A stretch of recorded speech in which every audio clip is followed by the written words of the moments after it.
हाँ सुनो, जब भी जब भी कोई दो सरफेस आपस में कांटेक्ट में आता है तो दो तरीके का फोर्स लगता है। एक लगता है नॉर्मल फोर्स और बाबू दूसरा होता है फ्रिक्शन फोर्स। ठीक है, नॉर्मल फोर्स के बारे में देखो हमने पढ़ा है कि ये हमेशा लगता है परपेंडिकुलर टू दी सरफेस। कहां लगता है बताइए? तो ये परपेंडिकुलर टू दी सरफेस लगता है। फ्रिक्शन फोर्स जो है, फ्रिक्शन फोर्स जो है वो हमेशा लगता है पैरेलल टू दी सरफेस। कहां लगता है? तो ये लगता है बाबू पैरेलल टू दी सरफेस। ठीक है, अब जैसे मान लीजिए कि खैर नॉर्मल फोर्स के बारे में तो हम लोगों ने पहले ही पढ़ा है। मान लीजिए कि ये चेयर यहां पर है। ठीक है, चेयर यहां पर है। ठीक है, अब मुझको इसको खींचना है तो आप यकीन मानिए मैंने फोर्स लगाया है। चलो मैं यहां से लगाता हूं। आप यकीन मानिए ये मैंने फोर्स लगाया है मैंने फोर्स। ऐसा मत समझना कि मैंने सिर्फ टच किया है, बहुत हल्का सा फोर्स लगाया है। हो सकता है 0.1 न्यूटन का फोर्स लगाया है। तो क्या लग रहा है? ये मूव कर रहा है क्या? ये इधर आ रहा है क्या? नहीं आ रहा है। तो इसका मतलब है कि कोई ना कोई फोर्स होगा जिसने मेरे फोर्स को कैंसिल किया होगा। अच्छा एक और बात बताइए, मैंने जो फोर्स लगाया वो कहाँ लगाया है? मैंने इधर ना लगाया है। तो चलो अगर हम इसका स्कीमेटिक डायग्राम ड्रॉ करें और इसको एक ब्लॉक समझ लें, तो अगर इधर की तरफ फोर्स लगा है कुछ भी और ये मूव नहीं कर रहा है, इसका मतलब कोई ना कोई फोर्स होगा ना जो इधर की तरफ होगा जिसने इसको कैंसिल कर दिया होगा। अरे बोलो, जैसे जैसे वो तुमको अलमीरा दिख रहा है, बहुत भारी अलमीरा है। अगर कोई एक आदमी पकड़ के इसको खींचना चाहे तो ये नहीं खींचाएगा। आप कितना भी फोर्स लगा लीजिए, क्या खींच दोगे? ना रहने दो, छोड़ो, हटाओ। तो मैं पूछ रहा हूं तुमसे कि ये जो मैंने फोर्स लगाया है एफ, आखिर कौन सा फोर्स है जिसने इसको कैंसिल किया है? कौन से फोर्स ने कैंसिल किया है? फ्रिक्शन फोर्स ने। तो फ्रिक्शन फोर्स जाहिर सी बात है इधर ही ना लगेगा। और फ्रिक्शन फोर्स लगता कहां है? दो सरफेसेस के बीच में लगता है। अरे दो सरफेस के बीच में लगता है और पैरेलल टू द सरफेस लगता है। ठीक है, तो अगर मैंने मान लीजिए कि 10 न्यूटन का फोर्स इधर लगाया है, तो फ्रिक्शन फोर्स जिसको हम डिनोट कैसे करेंगे? स्मॉल एफ से, वो उधर की तरफ लग जाएगा। और कितने न्यूटन का? 10 न्यूटन का। अच्छा दो फोर्स और लग रहा है। एक फोर्स लग रहा है ऊपर की तरफ नॉर्मल, और नीचे की तरफ लग रहा है। तो क्या लग रहा है? नॉर्मल कभी आपके फोर्स को अपोज कर पाएगा? नहीं। ये हमने पढ़ा है कि 90 डिग्री पर किसी भी वेक्टर का कंपोनेंट कितना हो जाता है? 0। 90 डिग्री पे किसी भी वेक्टर का इफेक्ट खत्म हो जाता है। तो ये कभी भी अपोज नहीं कर सकता है। mg भी कभी भी अपोज नहीं कर सकता। आपके फोर्स का अपोज इसी ने किया है। क्लियर है? चलिए तो ठीक है, तो ये दो बातें हमने सीखी कि नॉर्मल फोर्स कहाँ लगता है? Perpendicular to the surface. And friction force कहाँ लगता है? Parallel to the surface. ठीक है, चलिए अब अगर मान लीजिए कि कोई ब्लॉक है, ठीक है, और इस पर नॉर्मल फोर्स लगा है मान लीजिए ऊपर की तरफ, और मैंने फोर्स इधर लगाया है, तो जाहिर सी बात है फ्रिक्शन फोर्स कहाँ लगेगा? फ्रिक्शन फोर्स कहाँ लगेगा? कहीं इधर की तरफ लगेगा ना। किसी ने पूछा नेट कांटेक्ट फोर्स बताओ, तो नेट कांटेक्ट फोर्स में कौन सा फोर्स बताओगे? नॉर्मल बताओगे, फ्रिक्शन बताओगे, कि दोनों बताओगे? अरे दोनों तो कांटेक्ट फोर्स ही ना है, दोनों तो सरफेस के बीच में ही ना लगा है। तो इसके लिए हमको इस फोर्स और इस फोर्स का क्या लेना होगा बताइए? रिजल्टेंट लेना होगा, रिजल्टेंट। और वेक्टर्स के रिजल्टेंट लेने का तरीका होता है, या तो आप ट्रायंगल ड्रॉ करिए, ना तो आप पैरेललोग्राम ड्रॉ करिए। तो चलिए हम लोगों ने लॉ ऑफ पैरेललोग्राम लगाया और यही ना हो जाएगा नेट कांटेक्ट फोर्स।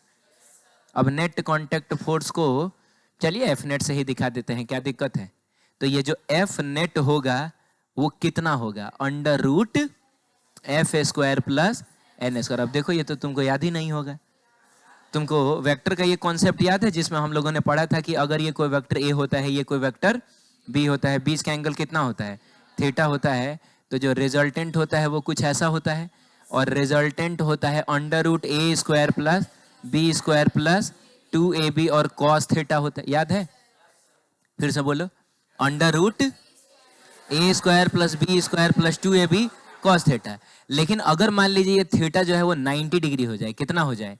ए और बी के बीच का एंगल 90 डिग्री हो जाए। हाँ, ये इक्वेशन सेम रहेगा, बस यहाँ थीटा की जगह पे 90 आएगा। एंड कॉस 90 की वैल्यू होती है 0, तो ये पूरा टर्म खत्म हो जाएगा और बच जाएगा सिर्फ ए स्क्वायर प्लस बी स्क्वायर। तो यहाँ पर ए की जगह है एफ, बी की जगह है एन, तो वही हो गया F square plus N square. और इसको तो हम लोग पाइथागोरस थ्योरम से कर सकते हैं। ध्यान से देखिए तो ये एक रेक्टेंगल ही ना है जिसमें लंबाई और चौड़ाई आपको पता है, तो डायगोनल आप नहीं निकाल लीजिएगा under root this square plus this square करके। क्लियर है? तो कभी नेट कांटेक्ट फोर्स पूछे ना तो फ्रिक्शन और नॉर्मल दोनों का रिजल्टेंट बताना होता है। देख लीजिए आपकी किताब में ये लिखा हुआ है। क्लियर है? आगे बढ़े। चलिए मैं अगर आपसे पूछूं कि ये जो फ्रिक्शन फोर्स होता है वो करता क्या है? अपोज करता है। बहुत बढ़िया। किसका अपोज करता है? मोशन का अपोज करता है। किसका अपोज करता है? मोशन का अपोज करता है। अच्छा तो बताओ तो मैं ये जो चल रहा हूं ये किस फोर्स की वजह से चल रहा हूं? अच्छा नॉर्मल की वजह से चल रहा हूं।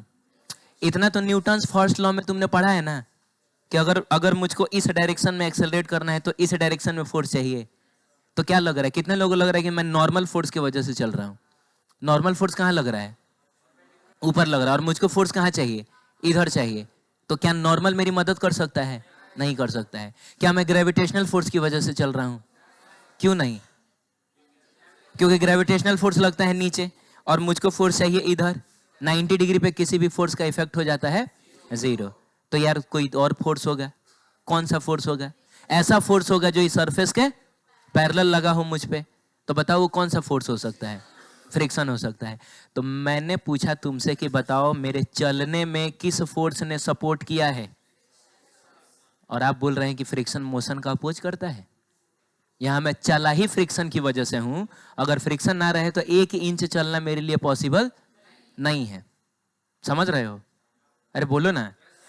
हाँ तो कैसे कह सकते हो कि फ्रिक्शन ने मोशन का अपोज किया है? कुछ तो गड़बड़ है। अच्छा और सुनिए, अब ये बताइएगा, ये पेन को मैं यहाँ रख रहा हूँ कलेजे पे पत्थर रख के, और मैं इसको, अरे कुछ चीजें इमेजिन की जाती हैं।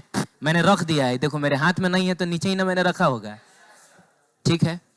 और ये मैं अगर इसको ऐसे खिसका दूं तो बताइए वहां जाकर रुक गया कि नहीं? कौन बताएगा वो किस फोर्स की वजह से रुका है? क्योंकि शुरू में ये मोशन में था, बाद में रुक गया है। तो मोशन को भी रेस्ट में लाने के लिए आपको फोर्स तो लगाना पड़ेगा। क्या नॉर्मल ने उसको रोका है? क्या ग्रेविटेशनल फोर्स ने रोका है? किसने रोका है बताओ? फ्रिक्शन फोर्स ने रोका है। तो फ्रिक्शन ने इसके मोशन का सपोर्ट किया कि अपोज किया?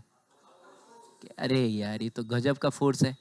कभी किसी के मोशन को ये अपोज कर रहा है तो कभी किसी के मोशन को ये सपोर्ट कर रहा है। तो क्या ये कह देना कि फ्रिक्शन मोशन को अपोज करता है सही बात है? फ्रिक्शन ना रहे कुछ भी मूव नहीं करेगा। तो फिर क्या कहना चाह रहे हैं? अप्लाइड फोर्स, अप्लाइड फोर्स के अपोजिट डायरेक्शन में फ्रिक्शन लगेगा। अच्छा है, बहुत बढ़िया। तो मैंने क्या, मैं स्पेस में गया। सुनो अब इधर देखो, मैं स्पेस में गया। स्पेस में एक सरफेस लिया मैंने, छोड़िए हाथ लिया मैंने अपना, इस पर मैंने किसी चीज को रखा। कोई ग्रेविटेशनल फोर्स, कोई नॉर्मल फोर्स भी। अरे कहने का मतलब है नाम का ही कांटेक्ट है। दोनों सरफेस एक्चुअली एक दूसरे को प्रेस नहीं कर रही हैं। अगर मैं स्पेस में चला जाऊं ना, हे भगवान, तो स्पेस में चला जाऊं, इसको मैं यहां छोड़ूंगा तो यही रह जाएगा, यहां रखूंगा तो क्या ये मेरे हाथ को प्रेस कर रहा होगा? स्पेस में क्या ये मुझको थोड़ा सा भी भारी लगेगा? अभी भारी इसलिए ना लगता है क्योंकि ग्रेविटेशनल फोर्स खींच रहा है। अब मुझको रोक के रखना है इसको, तो इसलिए भारी लग रहा है। स्पेस में गया, मैंने इसको ऐसे रख दिया, अब फिर मैंने ऊपर से ऐसा फोर्स लगा दिया। कौन बोला वंस मोर? अरे तो बोलिएगा तब ना दोबारा बताऊंगा मैं। गजब का डरपोक आदमी है सर। मेरे जैसे आदमी से डर जाता है। सुनो, स्पेस में गया मैं, ठीक है, और मैंने कोई ग्रेविटेशनल फोर्स नहीं है तो मैंने ऊपर से ऐसे ऐसे दबा दिया। ऊपर से मैंने ऐसे दबा दिया। तो जो अप्लाइड फोर्स है वो तो ऊपर से नीचे है। तो आपको क्या लग रहा है, फ्रिक्शन ऊपर लगने लगेगा क्या? तो कैसे कह रहे हो कि फ्रिक्शन जो है वो अप्लाइड फोर्स के ऑपोजिट डायरेक्शन में लगता है? कांटेक्ट तो यहां भी है और अप्लाइड फोर्स अब की बार ऐसे है, ऊपर से नीचे है। हाँ, तो मेरा हाथ नॉर्मल जरूर लगाएगा लेकिन फ्रिक्शन नहीं ना लगाएगा। तो अप्लाइड फोर्स के ऑपोजिट डायरेक्शन में ये कुछ हमको समझ में नहीं आया। तुमको भी नहीं आया ना? तो हमको समझ में इसलिए नहीं आया कि उसका जो जवाब है वो सेटिस्फैक्ट्री नहीं है। तुमको समझ में इसलिए नहीं आ रहा है क्योंकि तुम गधे हो। हाँ, इसलिए। कुछ और बोलो। अब मैं ही बताऊं? ठीक है, अब सुनो। फ्रिक्शन अपोज करता है, बात सही है, लेकिन वो मोशन का अपोज नहीं करता है। वो अपोज करता है relative motion between the surfaces का, जिसको कम दाम में बोला जाता है स्लाइडिंग। क्या बोला जाता है? हाँ, घिसटाना। समझ रहे हो? उसको अगर हम हिंदी में चाहे भोजपुरी में बोले तो इसको घिसटाना बोला जाएगा। फ्रिक्शन घिसटाने का अपोज करता है।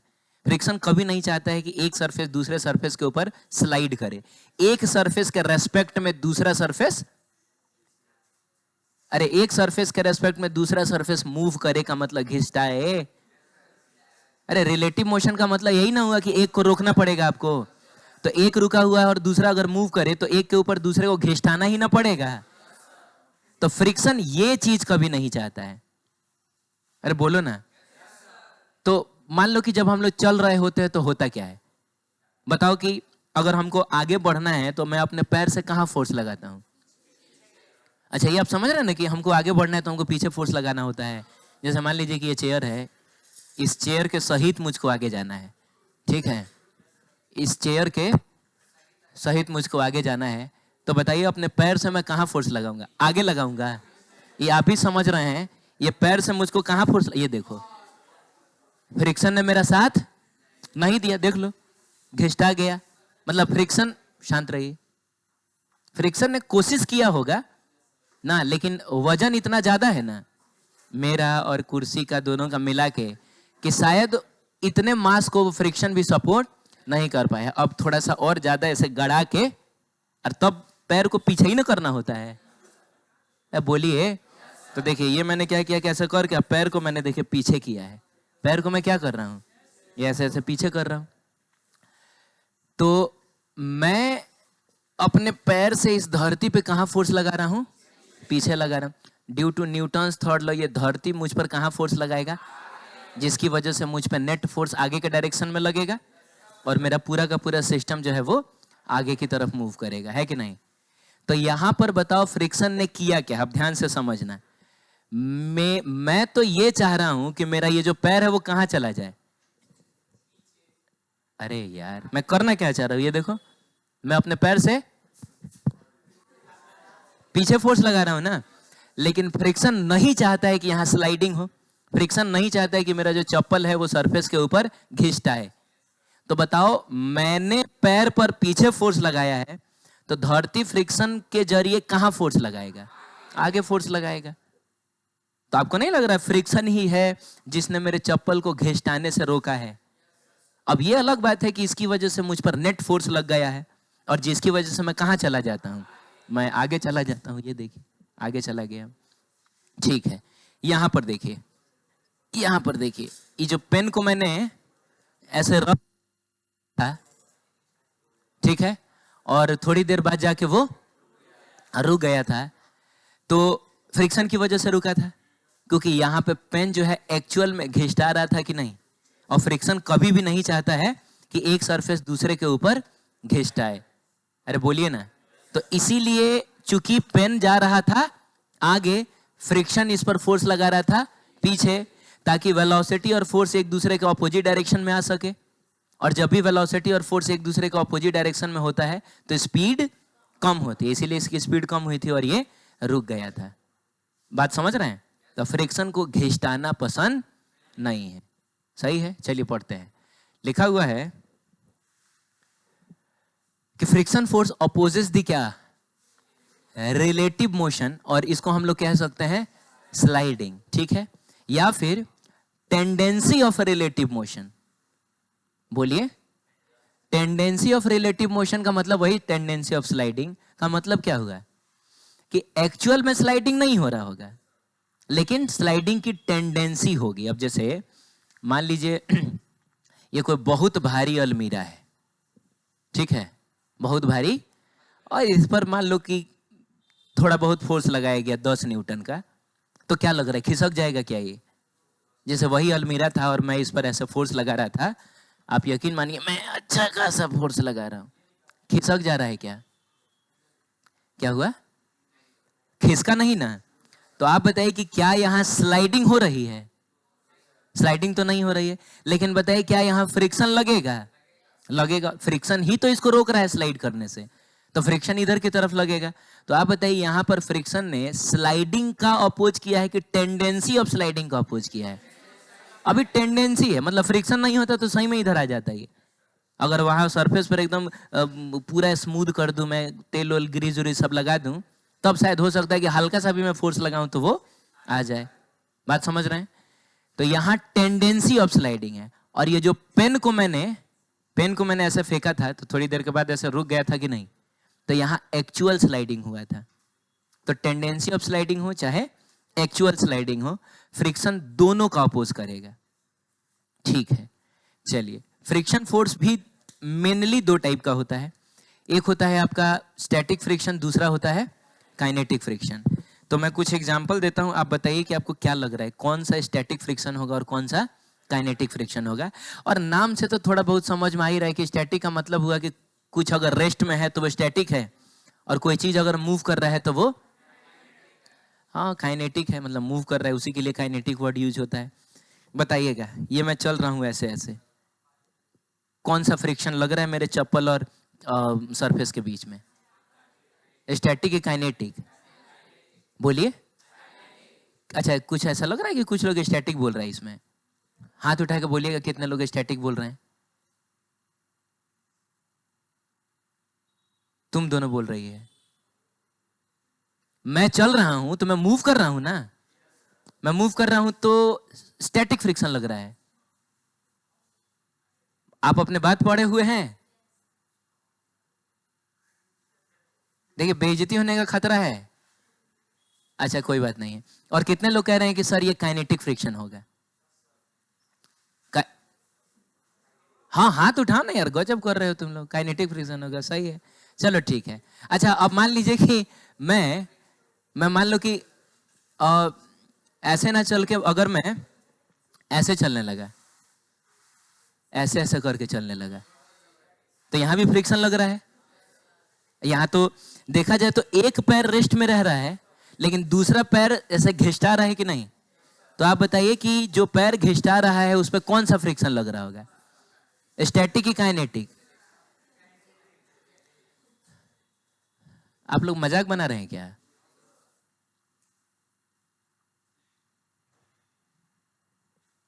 बोलो। अगर मैं ऐसे घिसटा घिसटा के चल रहा हूं तो बताइए कौन सा फ्रिक्शन लग रहा है? अरे कुछ भी बोल दो यार, आगे का एग्जाम। आपको लग रहा है स्टैटिक लग रहा है, काइनेटिक लग रहा है, तो ठीक है, इसमें भी मैं मूव कर रहा था तो काइनेटिक फ्रिक्शन ही लग रहा होगा। चलिए थोड़ा सा किताब देखें। ठीक, मैंने क्या किया, इस पेन को मैंने रखा इसके ऊपर ऐसे, दिख रहा है, और मैंने इसको ऐसे खींचना शुरू किया। तो देखा जाए तो दो सरफेस एक दूसरे के कांटेक्ट में है। एक तो बाबू नहीं, दो पेयर ऑफ सरफेस एक दूसरे कांटेक्ट में है। एक मेरा हाथ और किताब, और किताब और ये हाँ पेन। बहुत अच्छा, ठीक है। तो तुमको बताना है कि कहाँ स्टैटिक फ्रिक्शन लग रहा होगा और कहाँ काइनेटिक फ्रिक्शन लग रहा होगा। पहले बताओ मेरे हाथ और किताब के बीच में कौन सा फ्रिक्शन लग रहा होगा? तुमको लग रहा है काइनेटिक लग रहा होगा, ठीक है। तुमको बताना है कि उस पेन और किताब के बीच में कौन सा लग रहा होगा। क्या पेन मूव नहीं कर रहा है क्या? पेन मूव नहीं कर रहा है।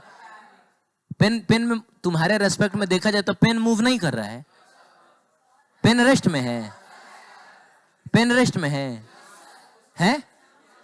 पेन रेस्ट में है। अब पागल आदमी हो रे। जब तुमने ऑब्जर्व करना शुरू किया था तो पेन था यहाँ पर, है, थोड़ी देर के बाद खिसकते खिसकते ये पेन पहुंच गया यहाँ पे, यहाँ से यहाँ या पेन ने मूव नहीं किया है। तो कौन सा फ्रिक्शन तुमको लग रहा है कि किताब और इसके बीच में लगा होगा? अच्छा, यहाँ पर मूवमेंट होने के बावजूद तुमको स्टैटिक लग रहा है, तो सब गुड़ गोबर कर लिए तुम लोग। अब आप समझते हैं कि कहाँ स्टैटिक लगा था और कहाँ काइनेटिक लगा था। ऑब्वियसली कुछ जगह आप सही थे लेकिन कुछ जगह आप गलत हैं। पहचानने का तरीका बहुत ही सिंपल है। हमको ये नहीं देखना है कि चीजें मूव कर रही हैं कि रेस्ट में है, हमको ये देखना है कि घिसटा रहा है कि नहीं। अगर घिसटा रहा होगा, एक सरफेस के रेस्पेक्ट में दूसरा सरफेस अगर स्लाइड कर रहा होगा तो लगेगा काइनेटिक फ्रिक्शन। अगर घिसटा नहीं रहा है तो लगेगा स्टैटिक फ्रिक्शन। क्लियर है? अब सबसे पहला एग्जांपल जिसमें मैं नॉर्मल चल रहा था उसमें आपको बताना है कि क्या मेरा चप्पल जो है वो इस सरफेस के ऊपर घिसटा रहा है? घिसटा रहा है? नहीं। देखिए, जो चप्पल सरफेस के कांटेक्ट में है वो उस समय कैसा है? वो रेस्ट में है। नहीं समझ में आया? फिर अब ये रेस्ट में है और बाकी भले पूरा बॉडी मूव करेगा लेकिन वो रेस्ट में है। आप समझ रहे हैं? तो जब हम नॉर्मली चल रहे होते हैं तो हमारा जूता, हमारा चप्पल या हमारा पैर जो है वो सरफेस के ऊपर घिसटाता नहीं है। अरे बोलिए ना। तो ये स्टैटिक फ्रिक्शन था। कौन सा था? मैं मूव कर रहा था उसे मतलब नहीं है, सरफेस नहीं ना घिसटा रहा है। तो पहले वाले एग्जांपल में स्टैटिक फ्रिक्शन था। दूसरे वाले एग्जांपल में जिसमें ऐसे घिसटा के चला जा रहा था, तो एक्चुअली बाबू यहां अब दो बातें हो जाएंगी। एक होगा, हाँ, जो पैर रेस्ट में है उसके लिए अलग होगा और जो पैर मोशन में है उसके लिए। तो जो पैर रेस्ट में है उस पे कौन सा लग रहा है? स्टैटिक फ्रिक्शन है। ये जो मोशन में है उस पे कौन सा लग रहा है? क्योंकि ये सही में घिसटा रहा है। अब बात समझ रहे हैं? तो यहाँ पर दोनों फ्रिक्शन सही, दोनों फ्रिक्शन आंसर होगा कि सर इस वाले पैर में लग रहा है स्टैटिक और इस वाले में काइनेटिक। अब बताना तो अब बताओ, इसमें स्टैटिक और इसमें काइनेटिक, इसमें स्टैटिक इसमें काइनेटिक, ऐसा है। चलिए इसमें बताइए। हाँ, इसमें बताइए, जब मैं इसको ऐसे खींच रहा था तो हाथ और किताब के बीच में क्या स्लाइडिंग हो रही है? हाँ, सही में स्लाइडिंग हो रहा है। ये जो किताब है मेरे हाथ पे घिसटा रहा है। तो घिसटा रहा है तो कौन सा फ्रिक्शन? Kinetic friction. लेकिन पेन भले मूव कर रहा है तो क्या है? घिसटा नहीं ना रहा है। घिसटाएगा तो आवाज आएगी थोड़ी बहुत। ठीक है, तो घिसटा अगर नहीं रहा है इसका मतलब हुआ कि वहां पे लग रहा है स्टैटिक फ्रिक्शन।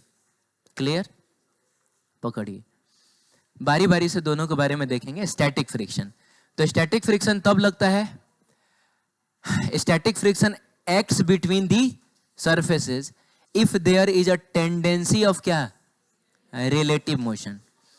अगर रिलेटिव मोशन की टेंडेंसी हो, सही में वो मूव ना कर रहा हो, मतलब सॉरी, सही में वो स्लाइड ना कर रहा हो between the surfaces but the surface don't slide over each other, तो स्टैटिक फ्रिक्शन लगता है। क्लियर है? चलिए, अगर हम लोग हैं,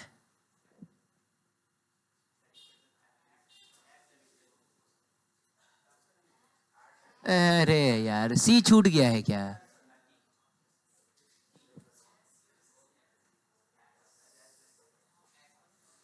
TES होगा। ACTS सही नहीं है क्या? ठीक है, अरे हो गया, रहने दो। हम अगर स्टैटिक फ्रिक्शन का डायरेक्शन देखना चाहें कि जो स्टैटिक फ्रिक्शन लगता है वो किधर लगता है, और उसका हम क्या देखना चाहें? मैग्नीट्यूड देखना चाहें, तो बहुत सिंपल है ये देखना। जैसे मान लीजिए कि ये कोई ब्लॉक है और आप इस पर इधर की तरफ फोर्स लगा रहे हैं। 10 न्यूटन का देखिए आपने फोर्स लगाया, कितने न्यूटन का? और ये खिसका ही नहीं। खिसका ही नहीं का मतलब हुआ स्लाइडिंग नहीं हुई, और अगर स्लाइडिंग नहीं हुई तो कौन सा फ्रिक्शन आया होगा इसको रोकने के लिए? स्टैटिक आया होगा। चलिए कॉमन सेंस यूज करिए और बताइए वो स्टैटिक फ्रिक्शन किधर लगा होगा? क्या कोई बहुत बड़ा रॉकेट साइंस है इसमें? अरे उस स्टैटिक फ्रिक्शन को इसको बैलेंस ही ना करना है ताकि नेट फोर्स 0 हो जाए और ये रेस्ट में रह सके। तो बताओ वो फ्रिक्शन किधर लगा होगा? उधर लगा होगा। हाँ, तो ऐसे करो ना, ये कौन सा अपोजिट बता रहे हो तुम? इधर की तरफ लगा होगा। और देखो फ्रिक्शन चूंकि सरफेसेस के बीच में लगता है इसीलिए मैं उसको यहाँ पे लगा रहा हूं ना।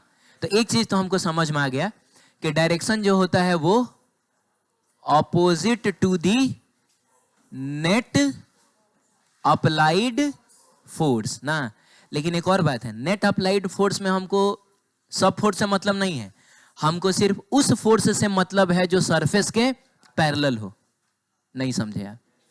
अगर मान लीजिए ये फोर्स ऐसा तिरछा होता ना तो इसका एक कंपोनेंट इधर आता है, वो कंपोनेंट ऊपर ना जाता है, तो इस ऊपर वाले कंपोनेंट ऊपर वाले कंपोनेंट से इसको कोई लेना देना, इसको लेना देना बस कौन से कंपोनेंट से है? पैरेलल वाले कंपोनेंट से। ये सिर्फ उसी को ना बैलेंस कर सकता है। तो ये चीज भी आप ध्यान रखिएगा कि opposite to the net applied force सिर्फ नहीं बोलेंगे, हम ये भी बोलेंगे कि opposite to the net applied force क्या? पैरेलल टू द सरफेस, ऐसा बोल देंगे हम लोग। क्लियर है? चलिए, अच्छा अब एक और बात बताइए, मैग्नीट्यूड कितना होगा इसका? मैग्नीट्यूड कितना होगा? बोलो। अरे तो 10 न्यूटन ना होगा? 10 न्यूटन से ना कम होगा, 10 न्यूटन से ना क्या हो गया? अगर मान लो कि फ्रिक्शन 10 न्यूटन से कम लग गया तो अगर फ्रिक्शन 10 न्यूटन से कम लग जाएगा तो इधर है 10, इधर है मान लो 8, मान लो 8, तो नेट फोर्स उधर आ जाएगा, क्या ये रेस्ट में रहेगा? और मान लो 10 न्यूटन से ज्यादा लग गया, उधर है 10 है, इधर है 12, तब क्या होगा? तब इधर मूव कर जाएगा। अब खींच रहे हैं उधर, मूव कर गई तो और अजीब सा सिचुएशन हो गया। तो ऐसा नहीं होगा, वो एग्जैक्टली कितना होगा?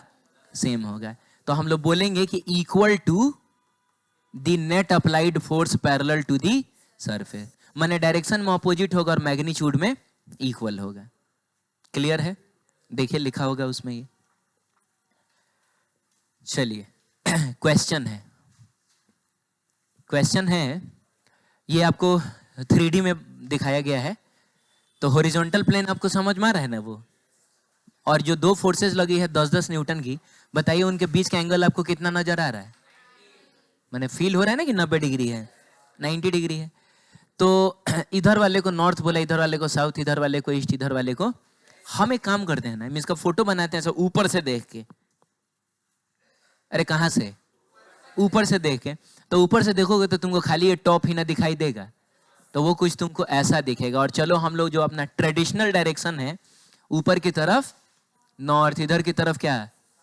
साउथ, इधर की तरफ ईस्ट, इधर की तरफ वेस्ट, ऐसे हम लोग करते हैं। और ये वाला जो डायरेक्शन है, ये एक्चुअली अपवर्ड डायरेक्शन है। एक मिनट, आप अपनी कॉपी में जब ड्रॉ करिएगा ना, तो आपका कॉपी ऐसा वर्टिकल थोड़े है, हॉरिजॉन्टल ना है। तो हॉरिजॉन्टली ड्रॉ करिएगा तो बाबू इधर होगा नॉर्थ, इधर होगा साउथ, इधर होगा, इधर होगा। तो ये जो ऊपर वाला डायरेक्शन है ये अपवर्ड हो गया। और नॉर्मल फोर्स जो लगेगा वो ऊपर ही ना लगेगा, mg जो लगेगा वो नीचे ही ना लगेगा। तो फिलहाल अभी हमको नॉर्मल और mg से कोई लेना देना, क्योंकि वो तो सरफेस के परपेंडिकुलर वाली ना फोर्सेस हैं, हमको सरफेस के पैरेलल वाली फोर्सेस से लेना देना है। तो बताओ नॉर्थ की तरफ कितना लगा है? जल्दी बोलो। 10 न्यूटन। और बताओ ईस्ट की तरफ कितना लगा है? 10 न्यूटन। तो बताओ हमने नेट फोर्स कितना लगा दिया? हमने नेट फोर्स लगा दिया 10√2 न्यू। इतना समझ में आता है ना? ये अगर ये A है, ये A है, तो ये A√2 होता है। और क्वेश्चन कह रहा है कि ये जो ब्लॉक है वो स्लाइड किया ही नहीं। पढ़ के देखो ना, find the magnitude and direction of the friction force if the block doesn't move on the surface even after applying two forces of magnitude 10 Newton shown in the figure. मतलब move किया ही नहीं का मतलब हुआ कि किसी ने रोक दिया होगा इसको मूव करने से। तो किसने रोका होगा? कौन सा फ्रिक्शन? कौन सा फ्रिक्शन? स्टैटिक फ्रिक्शन कहां लगता है? अप्लाइड फोर्स के ऑपोजिट लगता है। तो बाबू अप्लाइड फोर्स में तो एक ये है और एक ये है, किसके ऑपोजिट लगेगा? तो ना इसके ऑपोजिट लगेगा ना इसके ऑपोजिट लगेगा, वो इन दोनों के रिजल्टेंट के ऑपोजिट लगेगा, क्योंकि उस अकेले फोर्स को इन दोनों को ना बैलेंस कर देना है। तो जो फ्रिक्शन फोर्स लगेगा बच्चों वो लगेगा इधर के, और कितना लगेगा? तो 10√2 न्यूटन। चलो ना एफएस बोल देते हैं। एफएस स्टैंड्स फॉर क्या? Static friction. क्लियर है? तो अगर हमको इसको एकदम वेक्टर फॉर्म में बताना है मैग्नीट्यूड और डायरेक्शन के साथ, तो बोलेंगे 10√2 न्यूटन। और अलोंग कौन सा डायरेक्शन है ये? तो इधर है वेस्ट और नीचे है साउथ, तो ये हो जाएगा साउथ वेस्ट। ठीक है, साउथ वेस्ट की तरफ। क्लियर है? ठीक, देख लीजिए ना, इसका तो सॉल्यूशन भी मैंने डाल दिया है उसमें।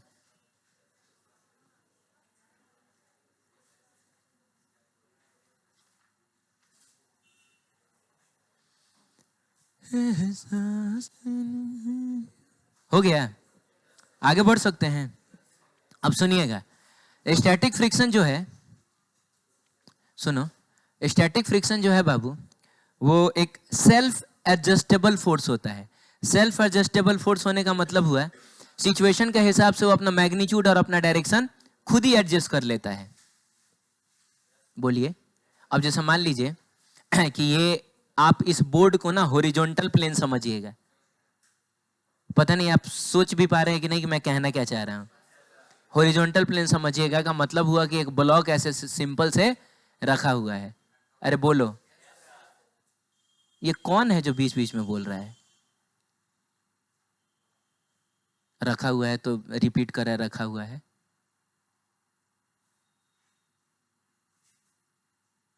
सारा तेजी निकाल दूंगा मैं। ऐसे समझो कि अरे ये बोर्ड अगर ऐसे होता तो एक ब्लॉक को मैं रखता तो वहीं पे ना रेस्ट में रहता है। तो यहाँ वर्टिकली डाउनवर्ड, इसको नीचे वाले को मत मानना। किसको मानना? अंदर वाले को। नहीं समझ रहे हो? मान लो कि ये जो एक मिनट, किताब दोगी? ठीक है, ऐसे समझो कि ये ब्लॉक है और ये एक हॉरिजॉन्टल प्लेन है। तो मैंने इस ब्लॉक को अगर इसके ऊपर रखा तो चुपचाप ऐसे रखा हुआ है। तो अभी कहीं जा रहा है क्या? ये खाली रखा हुआ है। अब मैं कह रहा हूं कि इसको तुम थोड़ा ऐसे मान लो। मान लो, करना नहीं है ऐसे। ऐसे कर दोगे तब तो ये गिर जाएगा। यानी कि अभी फिलहाल वर्टिकल ये ना है, तो अभी तुमको मानना है कि वर्टिकल कौन है? हाँ, अंदर ये वर्टिकल है और ये चीज क्या है? हॉरिजॉन्टल है। ये हॉरिजॉन्टल ऐसे तुमको मानना है। ठीक है, तो अगर मान लीजिए एक ब्लॉक को ऐसे हॉरिजॉन्टली रखा हुआ है, हॉरिजॉन्टल प्लेन में, और मैंने इधर की तरफ फोर्स लगाया 10 न्यूटन का और ये नहीं खिसका, क्या मतलब हुआ? कि फ्रिक्शन लगा होगा। किधर लगा होगा? तो इधर की तरफ लगा होगा। और कितना लगा होगा? 10 न्यूटन लगा होगा। बोलो जल्दी। अब मान लो कि मैंने फोर्स बढ़ा दिया, मैंने कर दिया 20 न्यूटन। कितना कर दिया? नया सिचुएशन लेते हैं। नए सिचुएशन में फोर्स मैंने बताई कितना कर दिया? ये 20 न्यूटन कर दिया। फिर भी नहीं खिसका। जरूरी थोड़ा है कि फोर्स बढ़ा दोगे तो खिसक ही जाएगा। अरे बोलो, ये देखो, ये मैं थोड़ा सा फोर्स लगा रहा हूँ, थोड़ा सा फोर्स लगा रहा हूँ, खिसक रहा है। ज्यादा फोर्स लगा दिया, खिसक गया? नहीं खिसका ही। जरूरी थोड़ा है कि फोर्स बढ़ा दोगे तो खिसक जाएगा। अब तुम बताओ कि पिछले केस में फ्रिक्शन लगा था 10 न्यूटन का, मैंने अपना फोर्स बढ़ा दिया, तो अब फ्रिक्शन कितना लग रहा होगा? तो अब 20 न्यूटन नहीं लग रहा होगा। बहुत बढ़िया। तो अब जो फ्रिक्शन इधर की तरफ लग रहा होगा वो कितना? तो बताओ, क्या फ्रिक्शन ने अपना मैग्नीट्यूड एडजस्ट कर लिया कि नहीं सिचुएशन के हिसाब से? अभी मैं 5 न्यूटन का लगाऊंगा, कितना? तो फ्रिक्शन कितना लगने लगेगा? 5 न्यूटन का, ताकि नेट फोर्स इस पर हमेशा कितना रह सके? 0, और ये बेचारा रेस्ट में रह सके। क्लियर है? तो फ्रिक्शन फोर्स ना सिर्फ अपना मैग्नीट्यूड एडजस्ट करता है बल्कि अपना डायरेक्शन भी एडजस्ट करता है। अब मान लो कि मैं इधर फोर्स ना लगा के मैं इधर फोर्स लगाने लगा, इधर लगाने लगा 10 न्यूटन का। अब बताओ, नहीं खींचका का मतलब फ्रिक्शन किधर लगा होगा? ऊपर लगा होगा। माने ऊपर नीचे हम लोग नहीं बोलेंगे, थोड़ा सा कंफ्यूजन होगा। नॉर्थ, साउथ, ईस्ट और क्या वे? हाँ, मैंने नॉर्थ डायरेक्शन में फोर्स लगाया तो इसका मतलब फ्रिक्शन, सॉरी मैंने नीचे लगाया ना, मैंने साउथ डायरेक्शन में फोर्स लगाया तो बताइए फ्रिक्शन कहाँ लगेगा? तो ऊपर की तरफ लगेगा, नॉर्थ में लगेगा। और कितने का लगेगा? तो 10 न्यूटन का ही लगेगा। क्लियर है? तो फ्रिक्शन फोर्स सिचुएशन के हिसाब से अपना मैग्नीट्यूड और डायरेक्शन दोनों चेंज कर लेता है। क्लियर है? चलिए, अब फ्रिक्शन फोर्स का मतलब स्टैटिक फ्रिक्शन अभी पढ़ रहे हैं हम लोग। स्टैटिक फ्रिक्शन की देखिए एक मैक्सिमम वैल्यू होती है। अब मान लीजिए उस अलमीरे को मैं खींच रहा था, तो मैंने थोड़ा सा फोर्स लगा के खींचा था तो वो नहीं खींचा। मैंने अपनी पूरी ताकत लगा दी लेकिन फिर भी मैं इसको खिसका नहीं पाया। क्या लग रहा है? इसको कभी खिसकाया ही नहीं जा सकता है क्या?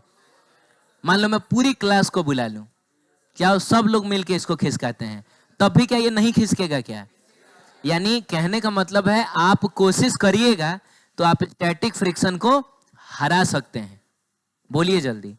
स्टैटिक फ्रिक्शन को हरा सकते हैं। यानी स्टैटिक फ्रिक्शन की भी एक मैक्सिमम वैल्यू होती है जिसको कहा जाता है लिमिटिंग फ्रिक्शन। क्या कहा जाता है?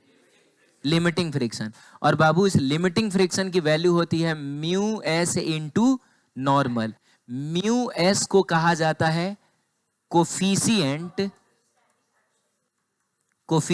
Of static friction. ठीक है? और एन जो है वो तो आपका नॉर्मल फोर्स है। एन क्या है? अब कोफिशिएंट ऑफ स्टैटिक फ्रिक्शन जो है वो डिपेंड करेगा नेचर ऑफ द सरफेस पे। किस पे डिपेंड करता है?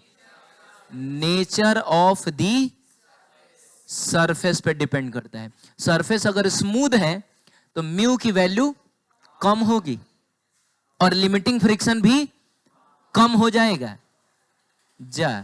लिमिटिंग फ्रिक्शन भी कम हो जाएगा और चीजों को खींचना आपके लिए आसान रहेगा। अच्छा, जैसे एग्जांपल के लिए समझिए कि उस अलमीरे को अगर आपको खिसकाना है तो लिमिटिंग फ्रिक्शन की वैल्यू अब 50 न्यूटन। कितना है? यानी कि अगर मैं 10 न्यूटन का फोर्स लगाऊंगा खिसकेगा ना। 20 न्यूटन ना। 30 न्यूटन नहीं। और बोलो 40 नहीं। 50 लगा दिया मैंने, अब वो खिसकने के लिए एकदम तैयार है। फ्रिक्शन अब हार चुका है। 50.0000000000000000001 न्यूटन भी अब वो खिसक जाएगा। अरे बोलिए।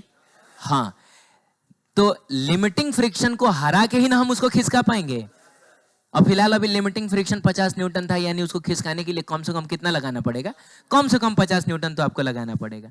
मैंने क्या किया कि सरफेस को थोड़ा स्मूथ बना दिया। स्मूथ बना देने का मतलब हो सकता है कि मैंने ग्रीस वगैरह लगा दिया, तेल फैला दिया वहां, है कि नहीं?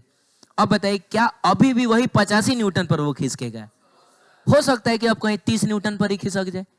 तो आप बताइए कि क्या बदल गया? म्यू बदल गया। हाँ, नेचर ऑफ द सरफेस बदल गया। रफ से वो थोड़ा स्मूथ हो गया। म्यू की वैल्यू कम हो गई, यानी लिमिटिंग फ्रिक्शन की वैल्यू भी अब 50 न्यूटन से कम होके 30 न्यूटन हो गई। अब 30 न्यूटन पे ही खिसक जाएगा। अरे बोलो ना। हाँ, तो किसी चीज को खिसकाने के लिए आपको जिसको हराना होता है वो कौन होता है? वो लिमिटिंग फ्रिक्शन होता है। इससे ज्यादा फोर्स लगाओगे तो अब तुम खिसका पाओगे। और लिमिटिंग फ्रिक्शन डिपेंड करता है नेचर ऑफ द सरफेस पे और किस पे? नॉर्मल पे। अरे बोलिए। अब जैसे मान लीजिए कि ये फिलहाल के लिए इसमें तो चक्का लगा है, लेकिन आप इसको चक्का मत मानिएगा, मानिएगा नॉर्मल चेयर है, ठीक है? अब इसको खिसकाना है तो ठीक है, मैंने थोड़ा सा फोर्स लगाया, मत खिसको, थोड़ा सा फोर्स लगाया, नहीं खिसक रहा है, ठीक है? थोड़ा और, हाँ अब खिसक गया। तो हो सकता है कि 10 न्यूटन इसका लिमिटिंग फ्रिक्शन था और ये मैंने शुरू में जो लगाया था ये 5 न्यूटन है, नहीं खिसक रहा है। थोड़ा और बढ़ाया मैंने 8 न्यूटन, नहीं खिसक रहा है। हाँ, ये 10 न्यूटन से ज्यादा लगा दिया मैंने, खिसकने लगा। तो अभी लिमिटिंग फ्रिक्शन की वैल्यू 10 न्यूटन है। अब हुआ क्या कि एक आदमी आके इस पर बैठ गया, अब खिसका। तो तुमको क्या लग रहा है? अभी भी वही 10 न्यूटन लगा के खिसका दोगे? अरे बोलो ना। अब थोड़ा ज्यादा फोर्स लगाना पड़ेगा कि नहीं? थोड़ा नहीं, अब बहुत ज्यादा फोर्स लगाना पड़ेगा पिछली बार के रेस्पेक्ट में देखा जाए। तो आप बताइए, मेरे बैठ जाने से क्या क्या नेचर ऑफ द सरफेस बदल गया? सरफेस पहले स्मूथ था, बाद में रफ हो गया है। सरफेस वही रहा, लेकिन क्या बदल गया? समझ रहे हो? तो तुमको जिसको हराना है वो दो बातों पे डिपेंड करता है, नेचर ऑफ द सरफेस पे और किस पे? नॉर्मल पे, ठीक है? तो ये बात है, देखिए ना लिखा हुआ है उसमें, सही है। कॉन्सेप्ट ये है कि अगर आपको किसी भी ब्लॉक को खिसकाना है फॉर स्लाइडिंग अ क्या block over the surface, net applied force parallel to the surface on the block must be greater than क्या? Limiting friction. वही बात है कि किसी चीज को अगर आपको स्लाइड करा देना है, आपको लिमिटिंग फ्रिक्शन को हराना पड़ेगा, यानी उससे ज्यादा फोर्स लगाना पड़ेगा, ठीक है? तो ये चीज लिखा हुआ है। ये लिखा हुआ है कि जब भी हम कोई फ्रिक्शन का क्वेश्चन करेंगे ना, अच्छा एक और बात है, देखो पिछला चैप्टर जो हम लोगों ने पढ़ा है ना, तो उसमें कहीं फ्रिक्शन नहीं था, फ्रिक्शन को हम अलग से पढ़ रहे हैं। तो पिछले चैप्टर में देखो, जो कुछ भी हमने पढ़ा है उसका एक फिक्स्ड रूल होता था। जैसे सबसे पहला चीज हम लोगों ने क्या पढ़ा था? इक्विलिब्रियम वाला सिचुएशन कैसे डील करते हैं। फ्री बॉडी डायग्राम ड्रॉ करिए, X and Y axis choose करिए, फोर्सेस का कंपोनेंट तोड़िए, याद है? और आमने सामने वाले फोर्स को बराबर कर दीजिए। सिचुएशन कितना भी कॉम्प्लिकेटेड क्यों ना हो, आप इन स्टेप्स को फॉलो करिएगा तो आंसर आपका आ ही जाएगा। हमने देखा भी था, नॉर्मल सिचुएशन भी देखा था, इंक्लाइंड प्लेन वाला भी देखा था, आंसर नहीं आ जाता था। फिर हम लोगों ने एक्सेलरेशन वाला देखा, वही है, फ्री बॉडी डायग्राम ड्रॉ करिए, एक्सेलरेशन ड्रॉ करिए, फोर्सेस का कंपोनेंट तोड़िए एक्सेलरेशन और उसके परपेंडिकुलर डायरेक्शन में, इक्वेशन लिखिए, driving force minus opposing force is equal to mass into acceleration. तो अगर आपकी प्रैक्टिस है ना, तो पिछले चैप्टर के क्वेश्चंस को करने के लिए बहुत ज्यादा दिमाग लगाने की जरूरत, हाँ बस प्रैक्टिस चाहिए। स्टेप्स आपको पता होनी चाहिए कि हमको कब क्या करना है। अरे बोलो ना। तो अगर प्रैक्टिस है तो वो बड़ी आसानी से सॉल्व होता है। एक आसान सा चैप्टर है, उसका क्वेश्चन करिएगा, आपको मजा भी आएगा। अरे है कि नहीं?